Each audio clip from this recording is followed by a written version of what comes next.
Hi friends, welcome to our channel JSW TV. ఒకప్పుడు సినిమాల్లో బోల్డ్ పాత్రతో ప్రేక్షకులను మెప్పించిన వారిలో రమ్యశ్రీ ఒకరు. సినిమాల్లో విభిన్నమైన పాత్రలు చేస్తూ ప్రేక్షకులను ఆకట్టుకున్న రమ్యశ్రీ. ముఖ్యంగా బోల్డ్ పాత్రలతో ఆమె బాగా పాపులర్ అయ్యారు. తెలుగు, తమిళ్, మలయాళ, కన్నడ, హిందీ, భోజ్‌పూరి భాషల్లో దాదాపు 250కి పైగా సినిమాలు చేసి మెప్పించారు. అప్పట్లో రమ్యశ్రీకి కుర్రాళ్లలో విపరీతమైన ఫ్యాన్ ఫాలోయింగ్ ఉండేది. ప్రస్తుతం రమ్యశ్రీ సినిమాలకు దూరంగా ఉంటున్నారు. నటిగా కెరీర్‌ను ప్రారంభించిన రమ్యశ్రీ ఆ తర్వాత క్యారెక్టర్ ఆర్టిస్ట్‌గా అలరించారు. రమ్యశ్రీ ఎక్కువగా శృంగార రస పాత్రలను పోషిస్తారు. 'నువ్వు నేను', 'ఆది', 'సింహాద్రి', 'యమగోళ', 'మళ్ళీ మొదలైంది' లాంటి చిత్రాల్లో రమ్యశ్రీ నటించింది. అయితే బోల్డ్ పాత్రలు చేయడంతో ఆమెపై చాలా విమర్శలు కూడా వచ్చాయి. అలాగే బోల్డ్ రోల్స్ చేయడం వల్ల చాలా మంది తనను తప్పుడు ఉద్దేశంతో చూశారని తెలిపింది. గతంలో ఓ ఇంటర్వ్యూలో ఆమె మాట్లాడుతూ, నన్ను ఈవెంట్స్‌కు పిలవకున్నా ఆమె బట్టలు సరిగ్గా వేసుకోదు ఎందుకని కామెంట్స్ కూడా చేశారట. అమెరికాలో ఓ ఈవెంట్ కోసం ముందుగా రమ్యను పిలిచారట. ఆ తర్వాత ఆమె అసభ్యకరంగా బట్టలు వేసుకుంటుందని, ఆమెను వద్దు అని కొందరు అన్నారట.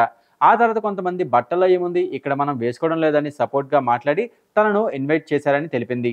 ఆ తర్వాత అక్కడ నన్ను చూసి అంతా షాక్ అయ్యారు. సినిమాల్లో అంత బోల్డ్‌గా ఉంటారు, బయట చాలా డీసెంట్‌గా ఉన్నారని షాక్ అయ్యారు. ఒక పెద్దాయన నన్ను ఉద్దేశిస్తూ, చీర కట్టిన ప్రతి ఆడది పతివ్రత కాదు, డ్రెస్‌ని చూసి అంచనా వేయకూడదని అన్నారని తెలిపింది.